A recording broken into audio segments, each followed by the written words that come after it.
Good evening, everyone. I am Ms. Sanchita Santosh Iyer, a student at Government Institute of Forensic Science, Mumbai.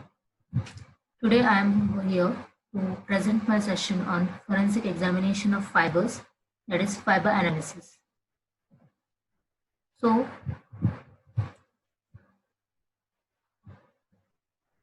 what are actually fibers? Fibers are nothing but the smallest unit of textile material that has length many times greater to its diameter, which can occur naturally or be man-made. A fiber can be spun into fibers to form a yarn that can be woven or knit to form a fabric.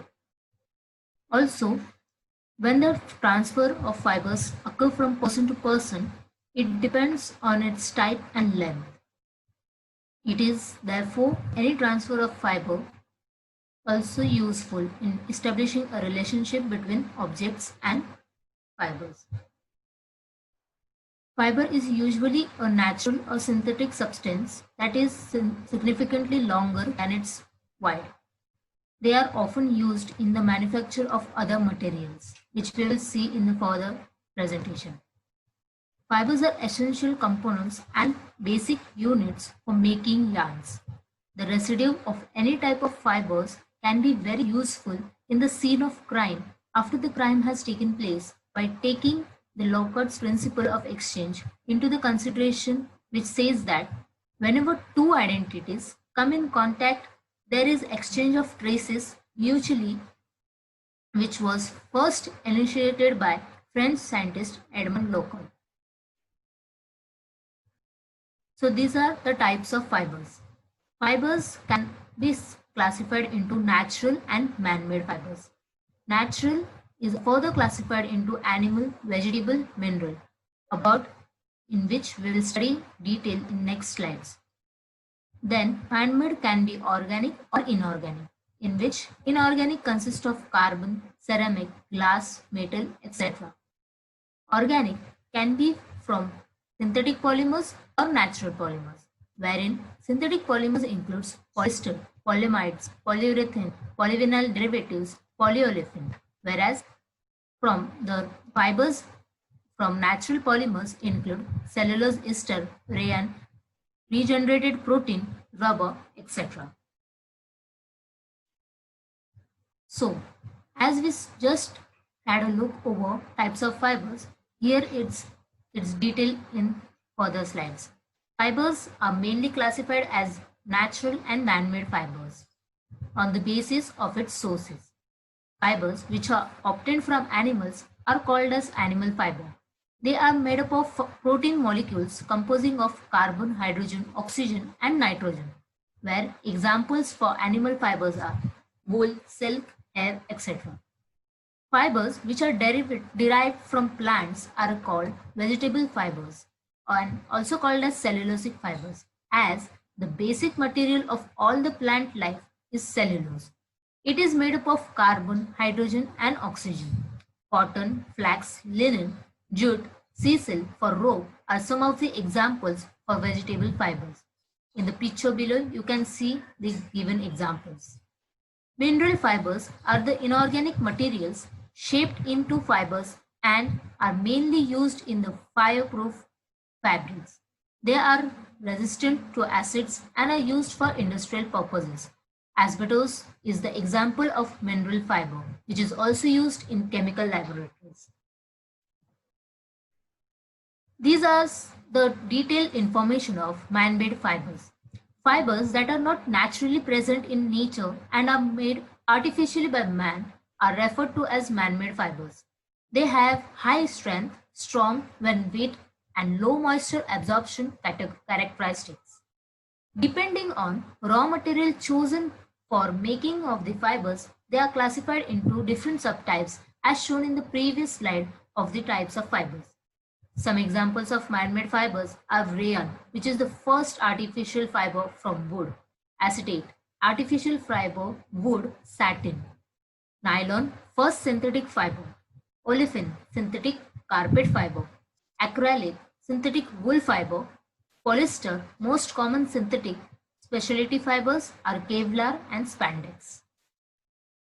Now, we move ahead with properties of fibers. Why do we need to focus on properties of fibers? Because these are the parameters which are useful in the examination of fiber in crime scene as fiber analysis. So fiber properties are essential things to know for various end uses and products made from its qualify on the basis of certain parameters. The next properties are staple fibers with short length, measures in inches or fraction of inches. Example, 3 by 4 inch to 18 inches except silk. Filament type fibers are long continuous strands of indefinite length measured in yards or meters, used in fabrics such as natural silk fibers, which is 360 to 1200 meter long. Synthetic filaments can be made kilometer long. Texture. Tactile sensation experienced when hand is passed over the surface.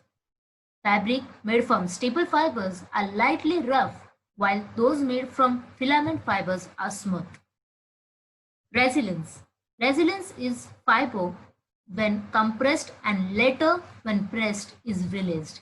It turns into its original shape. Wool has more resiliency and poor is in cotton. Luster.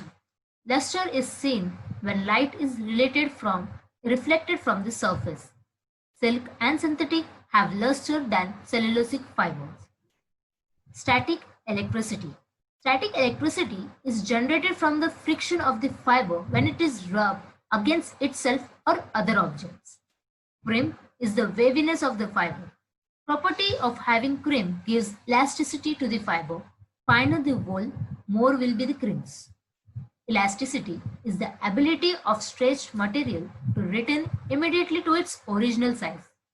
Cotton, wool, silk are commonly used natural fibers, while rayon, nylon, and polyester are popular synthetic fibers. What are the differences between cellulosic fibers and synthetic fibers? Cellulose fibers have low resiliency, like fabric wrinkles, unless any finishing is given, whereas synthetic fibers have high resiliency, less wrinkles after washing and wearing. High water absorbency is observed in cellulosic fibers, whereas synthetic fibers have low moisture absorption, easily washable. Good conductors of heat, example cotton, is the cellulosic fiber example, and whereas synthetic fibers are good conductors of heat, melt with hot objects. How to identify cellulosic fibers? Ignite quickly, burns freely with smoke, and after burning forms gray feathery ash, whereas synthetic fibers are to be identified by readily burns and melts, giving a distinct plastic burning odor. Cellulosic fibers have high affinity for dyes, whereas synthetic fibers have low affinity for dyes. How and where to identify fibers? Whenever there is a scene of occurrence, exchange of objects, that is evidences, takes place according to the Locard's principle. When such transfer occurs, there are chances that the fibers from the fabric worn by the victim or the suspect may get exchanged over themselves. Not only the fiber can be identified in and around the victim and suspect, but they can even be found stuck on any of the objects involved in the scene of crime and can be located anywhere under the complete barricaded crime scene. Example, fiber transfer can occur during break-ins where fibers from the intruder are caught in broken glass or window screens. These fibers are generally come from clothing, wigs, carpeting, furnitures, and blankets, etc. But these fibers aren't unique as like fingerprints, that they cannot be pinpointed to an offender in any defective manner. Therefore, to identify the fiber and its types, to check whether it is fiber or not, the investigator must have the thorough knowledge all about the fibers and their properties, which I had spoken in the previous slides, that knowing the properties of fibers is essential for fiber analysis. The fibers present in the crime scene can be gathered with the help of tweezers, tape, or vacuum. The type and length of fiber used, the type of snipping methods, and the type of fabric construction all affect the transfer of fibers, which also helps in the identification of fiber at the scene of crime. To identify fiber, it must be checked whether the fiber is woven, non-woven, partial fragments, or in the form of fabric items. Now, we have gone through what are the properties of fibers, how and where to identify them. But after the identification and collection of fiber is done, how to analyze the fibers? After the identification and collection of fibers, the next important aspect is the analysis of fiber. Fiber analysis is the method of identifying and examining fibers used by law enforcement agencies to place suspect at the scene of crime. There are many methods used to reveal the identity of fiber. Although fiber does not exhibit the morphology of hairs, they have a range of individual characteristics. For analysis, it's first decided whether the identified fiber is natural, man-made, or mixture of both. Fibers is first examined using stereo microscope. Physical features like crimp, length, color, relative diameter, luster, apparent cross section, damage, and othering debris should be noted. If all of the characteristics are the same under the stereo microscope, the next step is to examine the fiber with the comparison of microscope to discriminate between fibers, especially those that appear to be similar. Dyes are analyzed using different techniques, that is microspectrophotometry MSP, that where the principal works is light absorbed by or reflected from a sample is separated into its component wavelengths and intensity at each wavelength plotted can be IR or UV visible. Thin layer chromatography TLC. Dye components are separated by the differential migration caused by a mobile phase following through a porous adsorptive medium. The chemical makeup of fiber itself can be examined using gas chromatography or mass spectroscopy GCMS. The GCMS instrument is made up of two parts. The gas chromatography portion separates the chemical mixture into pulses of pure chemicals, and the mass spectrometer MS identifies and quantifies the chemicals. Other fiber analysis like burning the fiber, order of burning hair, animal sources. Order of burning paper tells us that it is a paper source. Melts but does not burn means it is a manufactured and industrialized fiber. Chemically treating the fiber, dissolving it in strong acid gives us the conclusion that it is a plant silk or manufactured fiber. Dissolves in strong base, that means it is a wool fiber.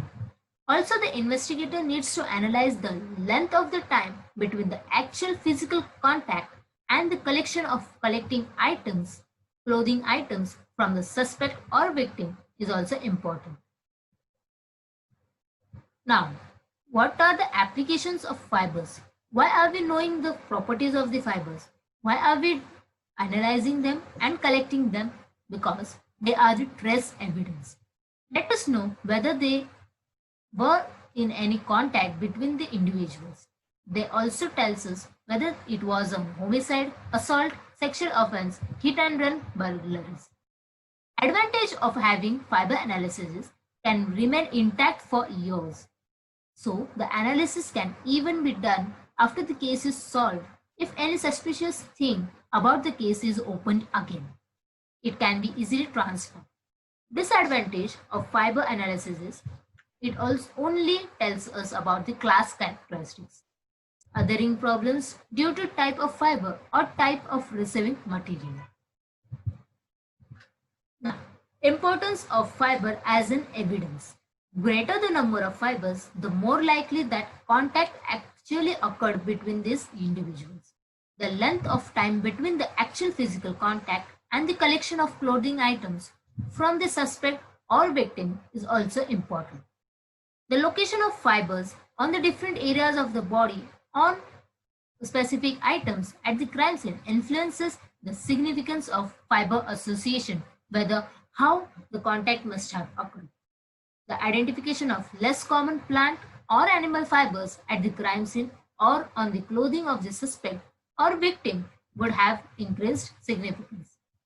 The amount of production of a particular man-made fiber and its end use influence the degree of rarity of a given fiber. Let's see how it has helped us solve the Atlanta child murder case study.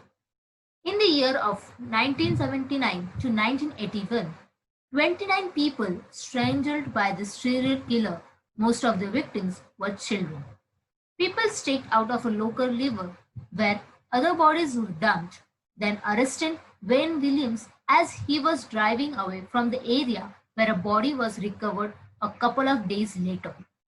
Taking this case into consideration was because, largely based on forensic evidence gathered from the victim, as the police didn't witness the dropping of the bodies, was trace evidence, that is, fibers. Around 30 types of fibers were found in this case, which were linked to the items from the Williams house, his vehicles, as well as his dogs. In 1982, he was convicted of killing two adult victims and sentenced to life in prison. Although the Atlanta police announced Williams was responsible for 22 of the child murders. So, fiber cannot be overlooked because each evidence counts in the case of any of the crime scene occurring. Thank you.